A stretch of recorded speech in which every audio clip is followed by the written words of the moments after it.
Hello, everyone, and welcome to another episode of the Today's the Day Changemakers podcast. I am Jody Grunwald. This week, my guest is Nanci France-Vaz, owner Nanci France-Vaz Fine Art LLC. She is a modern Renaissance artist that uses allegorical symbolism to create visual stories on canvas. She was the recipient of the Rhodes Scholarship Award, has exhibited her work in multiple galleries, and has had 3 solo shows. Nanci has won many notable awards nationally and has been published in Fine Art Connoisseur Magazine, ModPortrait 2020, International Artists, Realism Today, as well as many others. At a young age, Nanci wanted to be an actress and had a strong pull to art and drawing, but her parents discouraged her from going into a career related to arts and encouraged Nanci to get a 9-to-5 job. So she job hopped for a bit, always feeling the calling to be creative. Along the way, she had a job on Wall Street, another role that was not the right fit for her. She shares that during her time working on Wall Street, bad influences took over, and she went through a very difficult time. Using her own self-preservation, tenacity, and determination, she turned her life around.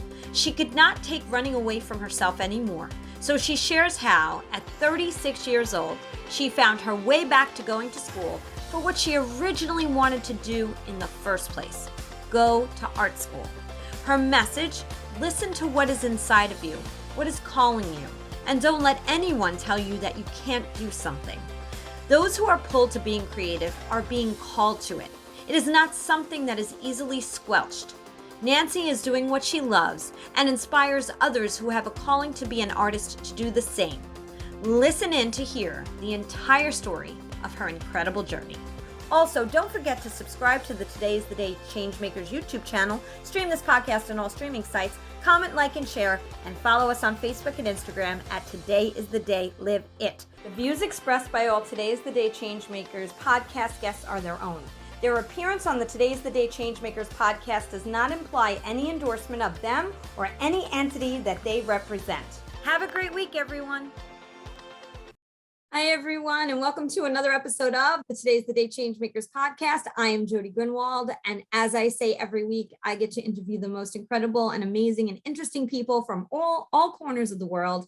And today I have Nanci France-Vaz, who's here with me. Hi, Nanci. How are you? Hi, Jody. I'm good. How are you? I'm really good. Thank you so much for being here. I'm excited to talk to you. And we are right now, if you are watching this via the YouTube channel, you are seeing some beautiful paintings behind Nanci, and we're going to get to that in a minute. But first, Nanci, I want to read from your bio. And when you sent it to me, there's so many interesting things on here that you have done. So I'm going to do a synopsis on this, but I want everybody to then go and look you up and check all the work out that you do. Nanci is a modern Renaissance artist that uses allegorical symbolism to create visual stories on canvas. Nanci draws inspiration from the pre-Raphaelite, did I say that right? Raphaelites. And naturalist periods of art, poetry, and classic literature and film. She combines her strong foundation in life painting with imaginative backgrounds and fusing classical and contemporary realism. She was born in Brooklyn, New York, like me. I'm so excited when I meet Brooklynites, and moved to the UWS in Manhattan, Upper West Side, in 2002 to study portrait and figurative art. She was a recipient of the Rhodes Scholarship Award and earned a BFA from the School of Visual Arts in 3D computer animation for film and special effects. She's been exhibited at the Museum of Modern European Art for ModPortrait and first round of figuratives. And there's just so much here, Nanci. You've won several awards nationally, and the most recent paintings are from the Bohemian Spirit series. The concepts are based on moment in time, classical literature, film, and poetry, introducing a modern subject or twist to her story. She's been published in the Fine Art Connoisseur Magazine, ModPortrait 2020, International Artists, Realism Today, and so many more. And her paintings and commissions hang in private collections. So, wow, Nanci, I could have gone on. I really did summarize here. So it's so incredible to meet you. And so tell me, I always love to ask this when I see Brooklyn in a bio. Where in Brooklyn? I was born 210 President Street, and I was baptized at Sacred Heart and St. Stephen's, Carroll Gardens area. My grandmother had a brownstone, and the family said, "Why do we sell grandma's house. It would have been worth millions today. And so then we moved to the Bensonhurst area, and that's where I grew up, in Bensonhurst and Bay Ridge. I was always near the Narrows Bridge, running and jogging and bike riding along the bike path over there by Caesar's Bay Bazaar. Oh my God, you're bringing it all way back. I went there so many times in my childhood. Oh my goodness, yes. Yeah, and so it was. I was talking to my mom last night. She said, I miss Brooklyn the way it was back in the day. And I was a competitive gymnast in high school. My parents did not want me to go to acting school because that's what I really like. Since I was 5, I knew I was going to be an artist. I said, I want to be, Mommy, I know what I want to be. I want to be Elvis Presley. And she said, oh, you want to be an actress? And I said, yes. She goes, you can't do that. I go, why can't I do that? She said, no, you don't want to do that. I go, yes, I do. So, going all the way back, then I remember English was my best subject. And every Friday we would have a spelling test, and I always got 100, but I would have a story from the 20 spelling words on the bulletin board every week. I always had an overactive imagination. And it comes from the desire, watching film, acting, looking at the frame, the story, all of that. And so I used to make believe I was on a stage, and I would have stacks of plays. At 9 years old, I would stay in the library and have stacks of plays and pick out the lead role, of course, these women actresses, and remember them and act them out and stuff. So the desire to be either writing or performing. When they didn't want me to go to acting school, the High School of Performing Arts, I was really depressed. I'm like, why won't they let me be an actress or a dancer? I got into gymnastics because someone saw me doing tumbling moves, and I was very flexible. So I was a competitive gymnast, and won these gold medals and stuff like that on all around, and then moved into college. But every time I passed anything with art, theater, or dance, I would have tears in my eyes and say, why won't they just let me be me? Why do I have to get a 9-to-5 job that, I think parents don't want you to be, an artist. And I said, if I can't be an actress or a dancer, I want to be a famous painter. So those were the things. And so I started doing paintings and stuff with the writing and all of that since I was 9. So you kind of Renaissance. I liked all the arts, but my mother was a singer, blues singer, and my grandmother was a classical pianist and taught piano. So, the background in the arts, and I heard my grandfather was a draftsman for an architecture company. So, I was surrounded by that. So I knew very early on what I wanted to be. And every time I got a job, I would quit after a few months. Even on Wall Street, I worked on the trading floor in gold and silver. And after about a year or two, it was exciting. People would say in my family, she's a weirdo. She's always quitting jobs, because I knew I wanted to go to art school. And, it just took me so long. I didn't know I'd go to school till I was 36 years old. Finally, I said, you know what? I don't care what anybody thinks. And so I say to everybody, don't listen to anybody, not even in your family, none of your friends. If you feel inside you can do something. And for some reason, I have this very strong self-preservation. I knew from when I was a little girl what I wanted to do, what I wanted to be. I kept holding on to that image. And I said, I have to figure out a way that I can do this. And so that's how I got into art school like that. I had no drawings, no paintings, nothing. Never took an art class. I walked into the school. I knew my company would pay for 2 classes a semester. And I said, how do I get in here? And they said, oh, well, portfolio reviews in 3 months. I said, well, how do I get one? And they said, well, did you ever take life drawing and painting? I said, no, but I really want to. Can you suggest 2 classes? So the first class I got into was pencil rendering with an amazing artist named Glenn Hansen. You have to interview him. He is something. And he was in the Fishbach Gallery. And I said, I want to do what he does. He was so realistic. And another guy that taught me how to paint, Stephen Gaffney.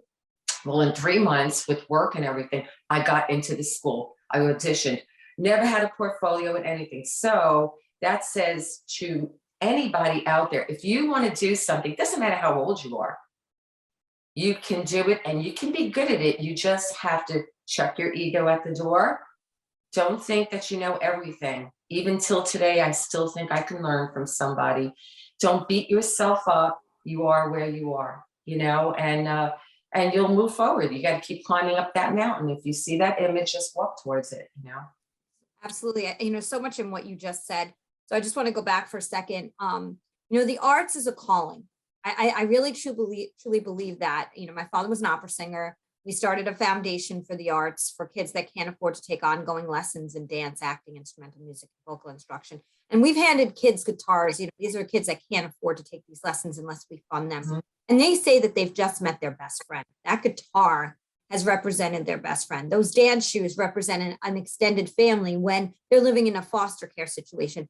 But when you are attached and you feel that calling, I feel like creatives, they need to fill that need. And whether it's 36, it's 56, or it's 10, it doesn't matter. That's part of, I think it's part of our DNA. When it's in there, it's in there.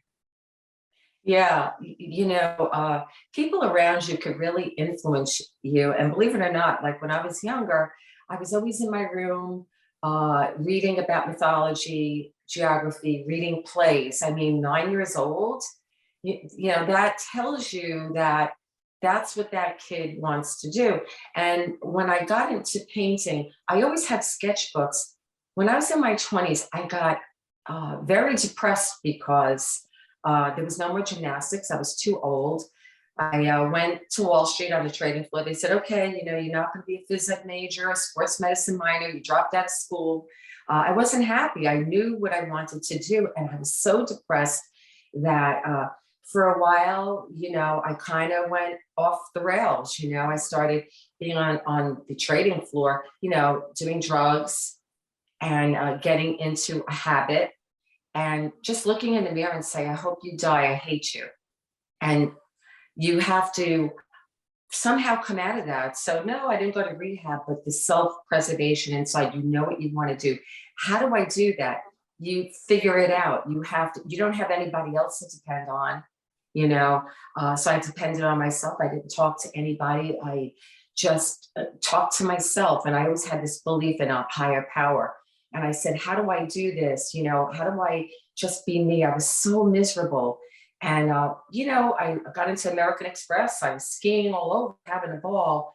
I was running away from myself. And yeah, it did take till I was 36 because I was afraid to be who I knew I should be from the time I was 5. When I didn't draw or paint, I noticed I would be really depressed. And that's what always got me out of it. I was always drawing portraits and stuff. So I said, that's what I'm supposed to do. And I'm going to get into school. I owed out $55,000 when I was 40 years old. Still paying off my student loan, but it was the best investment in my life. So I would say that to anybody, you have to believe in yourself. Don't wait for somebody to tell you to do it. Just do it. Right. And age isn't a factor. Doesn't matter if you don't have the background. I'm big on mentorship. I'm big, we talk a lot about that. I'm big on asking questions of people who may be able to support and help you. And when you're feeling like you can't, you don't have it in you, you were lucky you had that self-preservation. Some don't. So even if you find, I always say, one person that believes in you, that one person can change your entire life and your trajectory, which has happened to me on my roads. And I think that's, sometimes we don't have that. I think it's awesome that you were able to find that and connect back by utilizing your gift. Obviously, we see your gifts behind you, and that it was so important that you go back to the work that you do. But I want to ask you, going from the floor of the training floor to painting, what was the catalyst? What was that turning point? What was that light switch that said, that's it, I'm done? How did you transition to then say, I'm done with this, I'm doing this, that's it? If I tell you how many careers I had, except life insurance and real estate agent, I switched jobs every 3 months and I was really depressed. I think once I stopped doing drugs, cocaine was the choice of it, of course, the trading floor. Once I stopped doing that and I kind of healed myself inside, I got into American Express travel. I was on the VIP desk. I was really good with computers, always. So I got in, moved up really quick.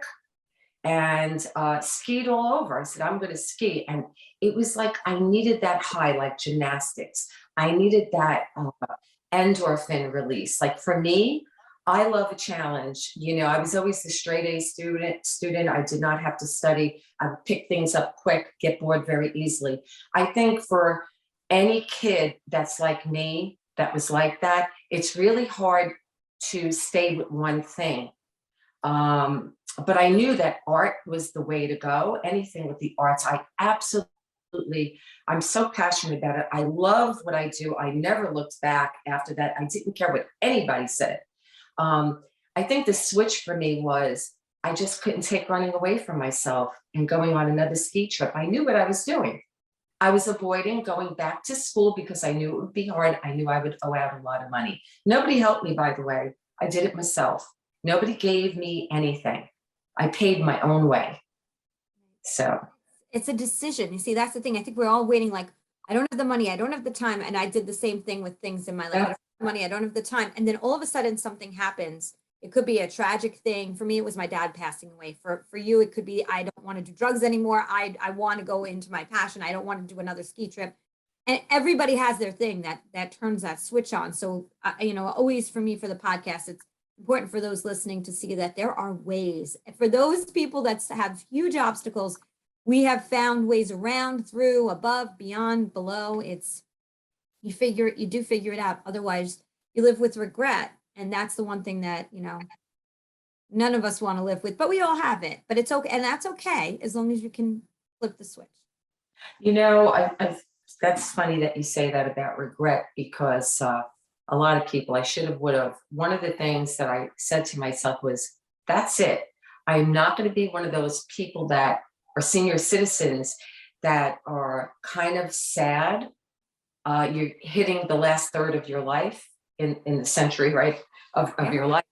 And you have these wishes. I wish I would have done this. I'm like, I'm not going to wish anything. I'm just going to do it.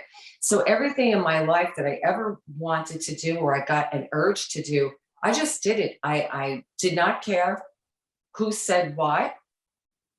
I just did it. And so I could say that if I died tomorrow, I'm very happy today, because anything I've ever wanted to do from that point on, I just did it.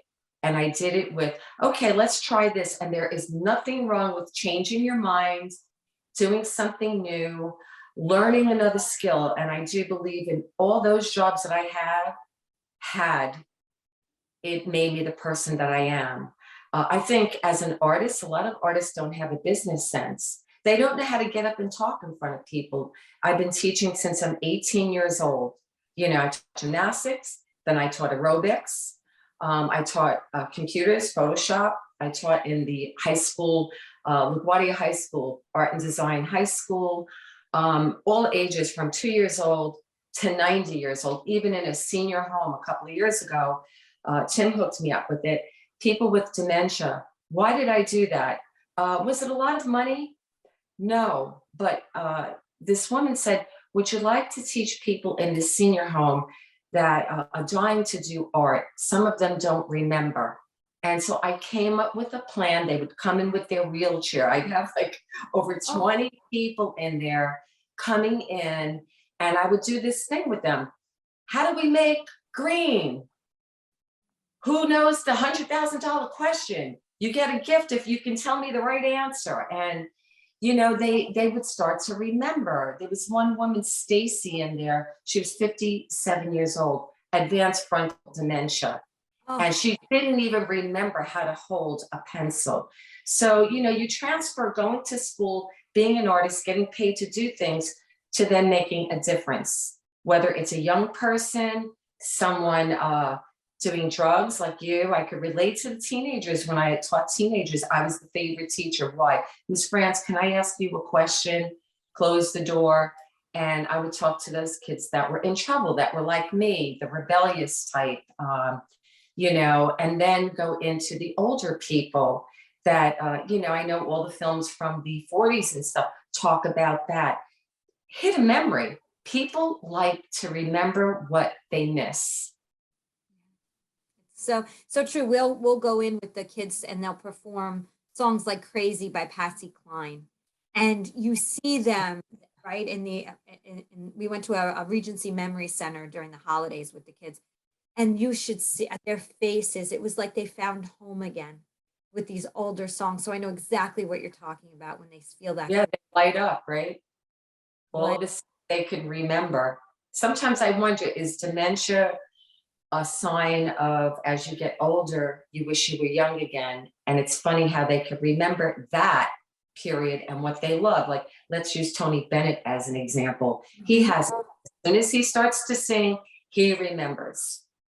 Crazy, right? I was reading all about that recently. It's just insane, insane. And I forget how old he is now, but it's incredible how he'll get up in front of all these people. And when the curtain comes up, he lights up and he's on. The curtain goes down and he goes backstage and he doesn't remember. It's And he incredible. doesn't remember. I really believe that nobody wants to be old. Yeah. Nobody wants to, nobody wants to speak and not have anybody listen to them anymore. And certainly, in the senior home, I remember I was doing the history of film with them. And I would say, okay, for the $100,000 question, how much were the movies in 1935? Because a lot of them were born in 1910. And I'm going back like about 15 years ago. And I would fill up the room with these people.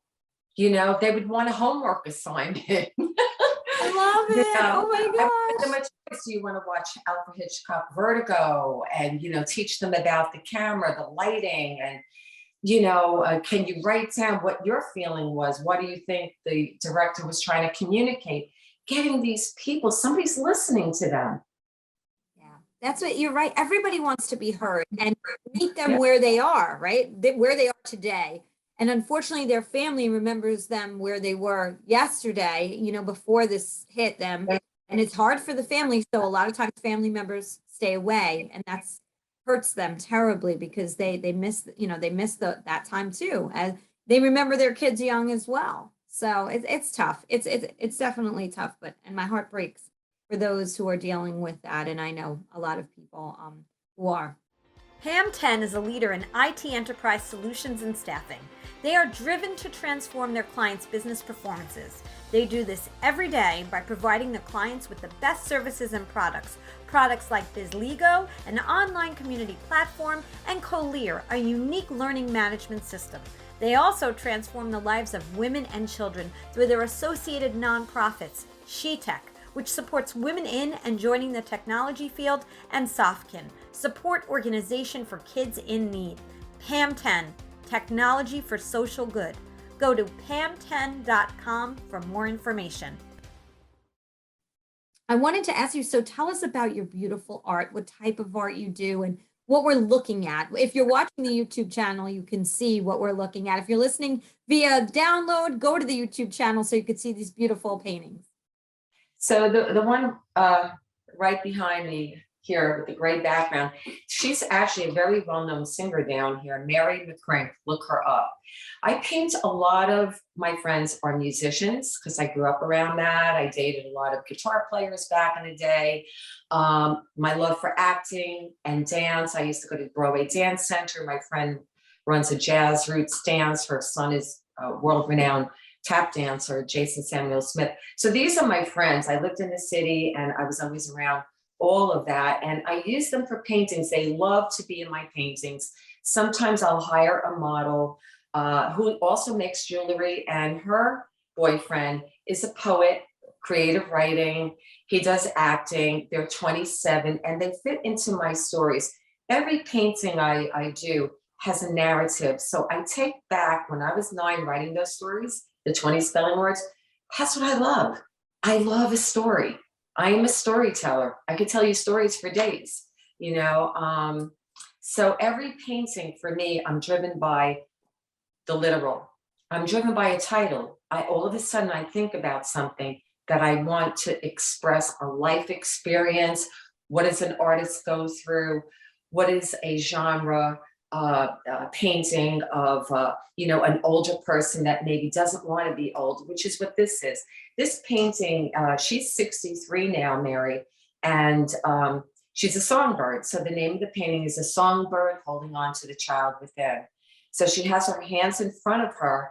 And when you talk to her, it's like the 5-year-old kid is in there. So one thing they always say is, as an artist, no matter what art form it is, you have to be childlike. You have to hold on to the innocence of the 5-year-old.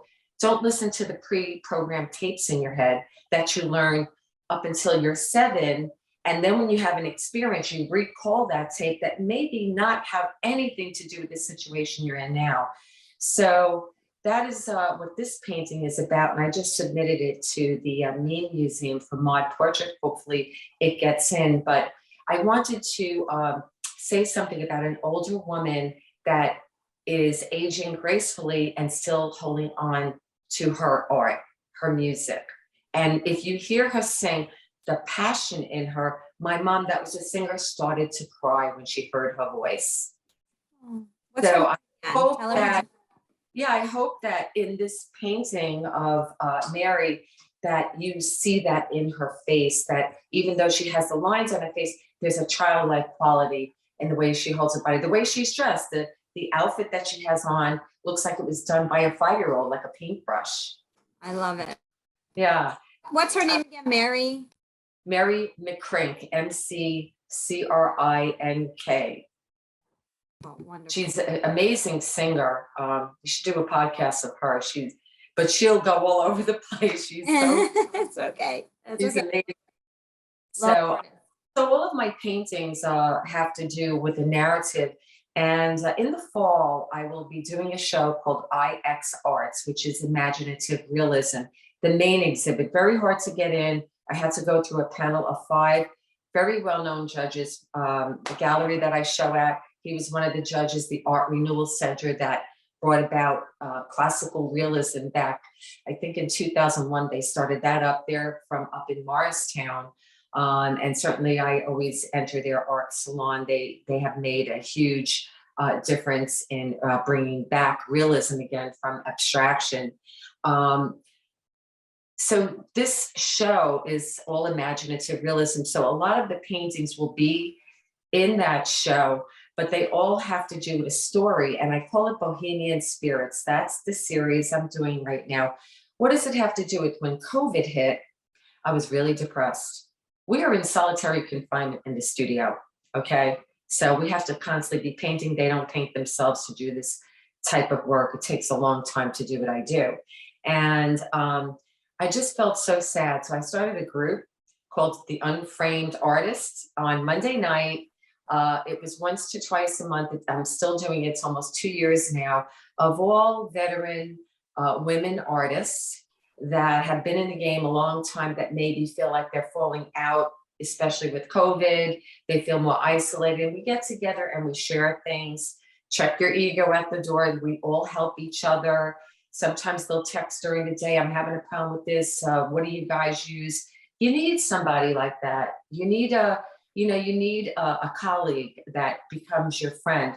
And so I started saying, I really wish we would go back to the 70s. Imagine all the people living in peace, the polarization of politics, in the arts, everything, all the news. It's like in your face. I said, boy, I really wish I could go back in time. So this series is about me wishing and hoping that people would be nice to each other.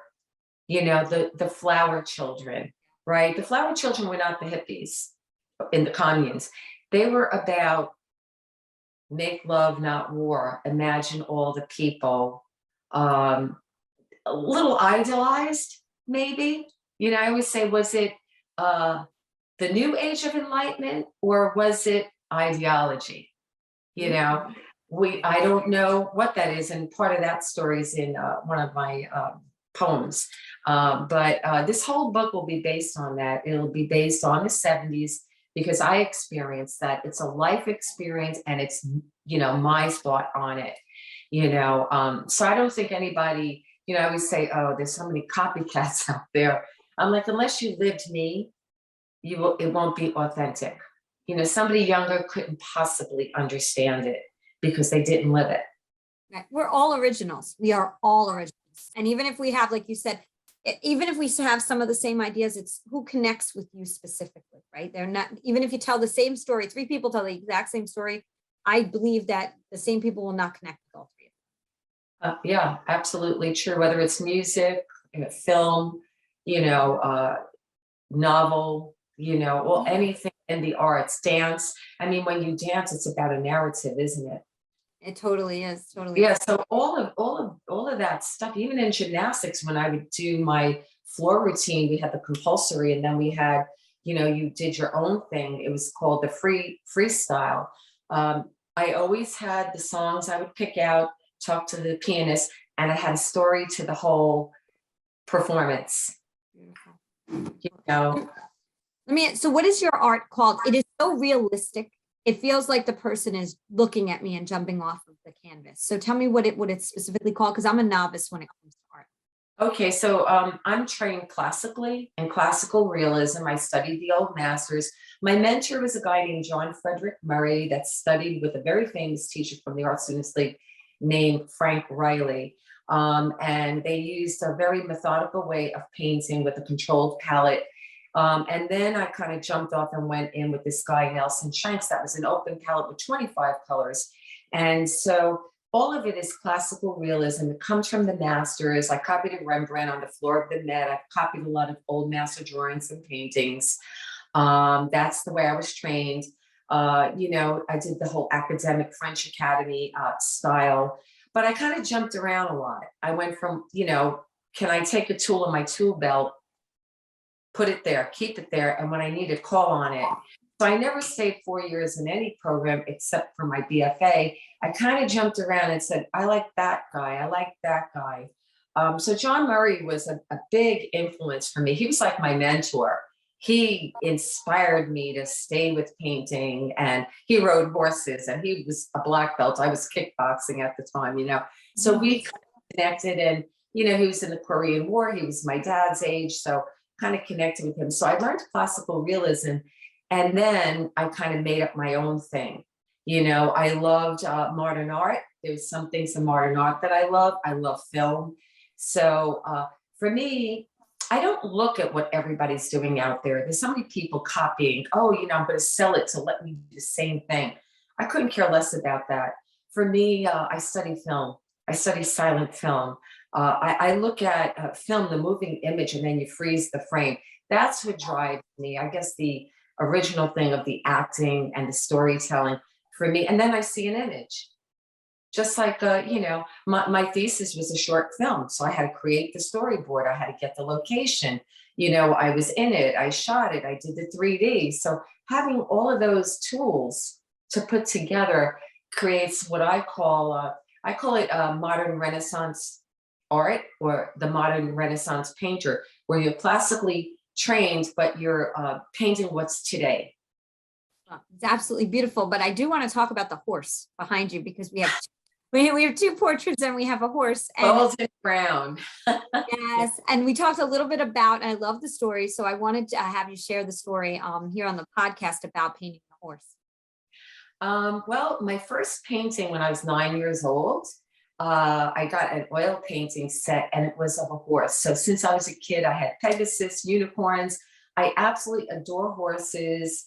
I love panda bears, and I love dogs. Those are my three favorites, but horses are my favorite because they're like free. They run. I love their hair. I just love the nature of a horse. And so a few years back, I wanted to re-tap into that and painted my friend's horse.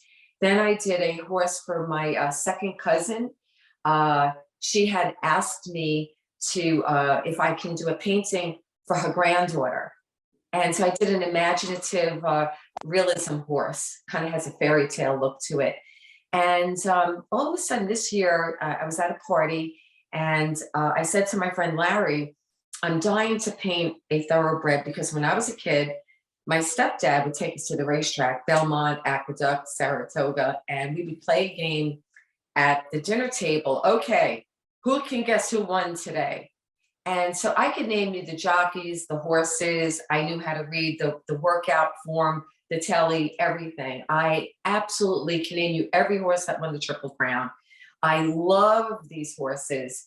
and been to mom at the racetrack. And my friend Larry said, I have to introduce you to Frank Fisher because he knows somebody that runs Monmouth Park Racetrack. That's also the head of the Thoroughbred Commission.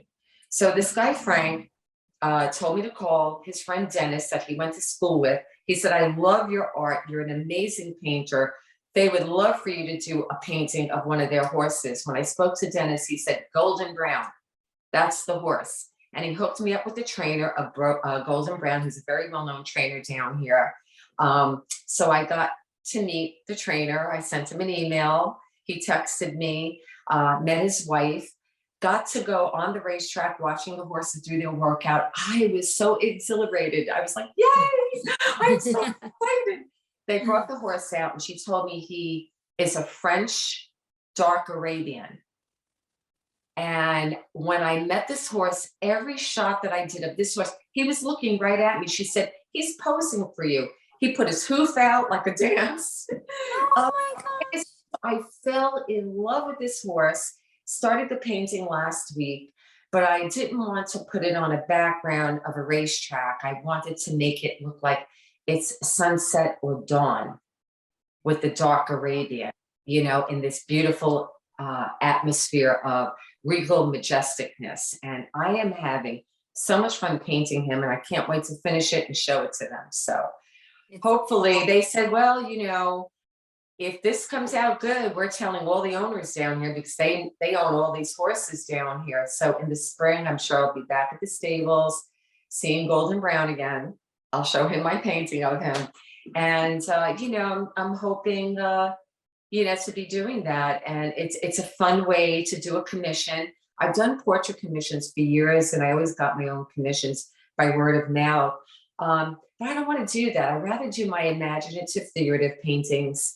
I'm going to dabble in cityscapes, as we discussed. You know, I think if you're good at something, why can't you paint a lot of different things? And, you know, I was all around in gymnastics. I was good on the floor, the beam, why can't I do that? You absolutely can transfer to a different, you know, subject matter. And so that I don't get bored. Yeah, well, exactly. And, you know, I think that we're brought up to be like, focus on one thing and be great at that one thing. And I know for me, I have ADD. I mean, I was never fully diagnosed, but I know I have it because they always called me a tornado wherever I went, because it was just, I think a lot. I'm the throw the spaghetti at the wall type person. And I need to keep myself busy doing multiple things than just one. That's what Tim calls me the firestorm. He said, you're like a hurricane. I have to childproof the house. You move everything, you knock everything over. So I guess like a horse would run wild. That was me. I was extremely free-spirited. You know, I can follow direction and the rules. If you tell me in your place of business that I need to follow the directions, I will absolutely do that. I show up on time. I'm very business-minded that way and very respectful to other people's businesses. But for myself, I have my own rules and I like to run free like the horses. So I'm really excited about doing this. And I can't wait to go to the racetrack. I know. And you could see it in your face. You can, you know, for those who are listening, you might not be able to see it. You probably can hear it, but I can see it in her face. She is just so super excited about this. So tell us, how do people find you? How do people find your work? What's your website? So my website is www.nancifrancevaz.com. You can follow me on Instagram at Nanci France-Vaz Art. I have a pretty big following on Instagram. I do a lot of video and reels. I answer everybody. You know, my world, you know, there's this clique of the elite people, you know, that think that they're rock stars. So, you know, you make a comment that's nice on their posts and, you know, they just give it a like or, you know, they don't comment at all. So, you know, you're out of the clip. I don't do that. I don't care if you're a beginner. I don't care who you are. I try to comment on no matter what age you are, no matter where you are in your art. If somebody follows me and they say nice things, I do that back and I make a comment. You know, we're all human beings, like get over yourself. So if you follow me, I will comment back and, you know, I try to do it within 24 hours or if I see it, I'll do it right away, you know, and I think it's really important to do that. I couldn't agree with you more. Check your ego at the door. Nobody's better than the other. We all have blood going through our veins, a heart that beats. And so there's nobody's better than the next person, you know? That's exactly right. Facebook, it's Nanci France-Vaz, and I have a personal page and a business art page. I find the business art page on Facebook very interesting. They're constantly trying to get you to do ads. So they won't give you, the interaction, so to speak, and the views. But on the personal page, I get more of that. And, I'm not interested in artists liking my things and stuff. That does not get you work. You know what gets you work?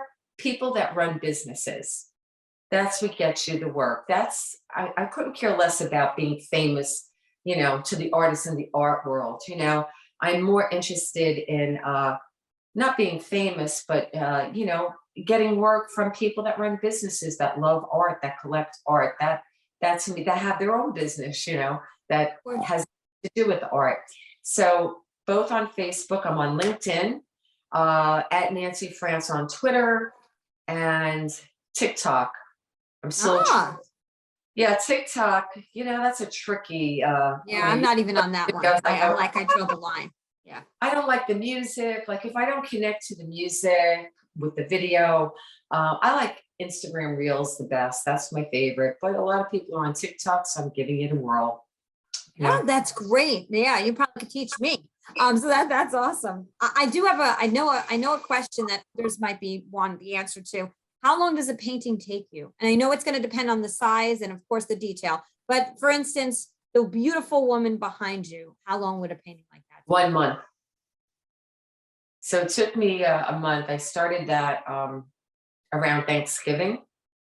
And then Christmas Eve, we had a cancellation. So here I was painting on Christmas Eve because I had a deadline to submit for a show. So I finished it December 28th. So it's about a month. And that's painting every day, 9 hours, sometimes 10 hours a day. Wow, incredible. But it's big, it's not gigantic, but we consider it medium size. So that's like a 20-inch by 30-inch painting. Paintings that are bigger, like I did a double figurative piece that was 30 by 40. And that took me almost 2 months to paint because there's 2 figures. He had tattoos, there was hands involved, 2 heads. When people ask me prices, I say, it's not the price for one. If you want 4 people in a portrait, that's going to cost more because you're doing 4 heads, 4 hands, 4 bodies, the drapery, the environment. It takes a long time to do this stuff, to do what we do, Yeah, I don't think people understand that. And I think it's good that you just mentioned that. It's not just one, and each person, each head, each hair, it is time, and time is money.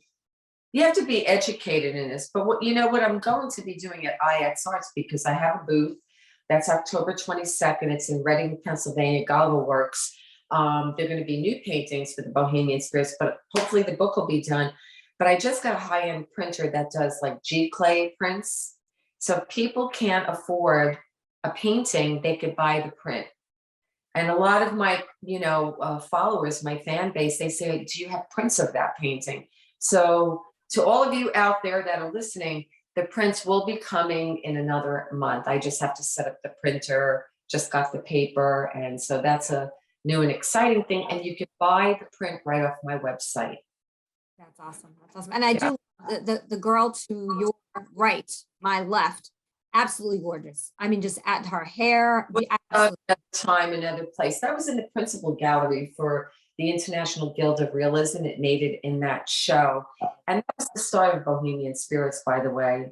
That's like Woodstock, another time, another place was the start. Beautiful. That Absolutely. kind of turned into Bohemian Spirits. And, the horse is a side thing. He has nothing to do with it, but you have to do. But it shows your how dimensional you are, which I think is so great. I think it's wonderful. So I want to, I could talk to you for a long time, but I want to ask you the last question that I ask everybody. And what is the footprint that you want to have in this world? What is your footprint that you want to leave behind?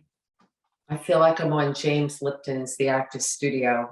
What do you want God to say when you hit the pearly white gates? My footprint.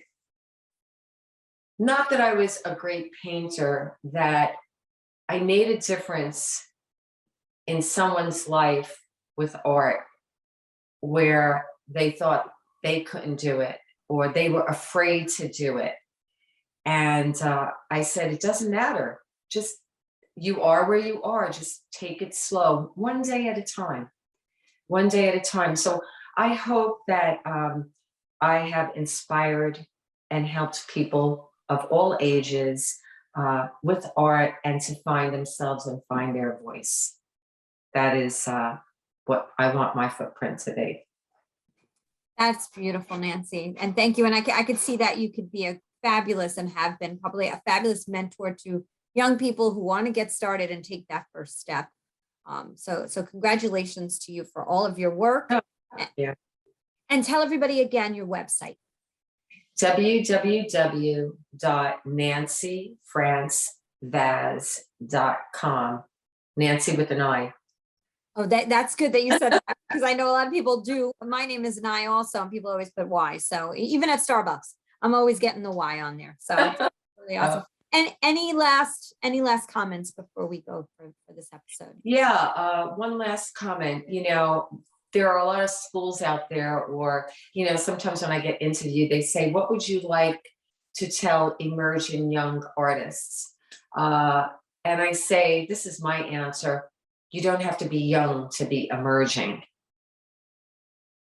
right? Whistler, Grandma Moses, she started very late. I think that to put a label on that you need to be young to be good at something.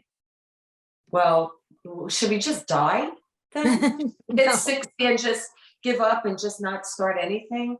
I think people are emerging no matter what age they are, no matter what gender they are, no matter what race they are. That is what I would like to say to everybody. Just start. It doesn't matter. Don't listen to anybody. You have to be young.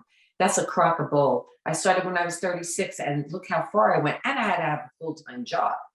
I didn't have the freedom of somebody giving me money, letting me go to an academy for 4 years, and somebody's going to pay for it. I worked my way up, and I went to school at night and drew on my lunch hour. And if you do that, you will get there. Just don't give up. I'm with you 100%. I went back to school at 40, so I know exactly what you're talking about. Yeah. Yeah. So yes, thank you for that message. And I love what you said too, about don't have to be young and emerging. You can be emerging. That's a gem that everybody could take away from this conversation. Truly, is you don't have to be young and emerging. You can emerge anytime you want. That's right. That's awesome. Thank you. It was so wonderful to chat with you. I Thank really you so much this. for having me. Absolutely. And I'm going to end, as I always end my conversations and my episodes, with today is the day. You cannot go back to yesterday, and you do not yet own tomorrow. So what small or large step are you going to take today to get yourself closer to your goal? Nanci France-Vaz. No, I'm saying it wrong again. It's Vaz. No. Vaz. Vaz. Yes, Vaz. Oh my goodness. I'll get it right for sure. Nanci France-Vaz. For being a part of our show today. Please, everybody calls me Griswold because my name is Grinwald. So you don't have to worry. I get called the wrong name all the time. Thanks again, Nanci. Keep doing your beautiful, beautiful work. And thank you for sharing your heart today. You're welcome.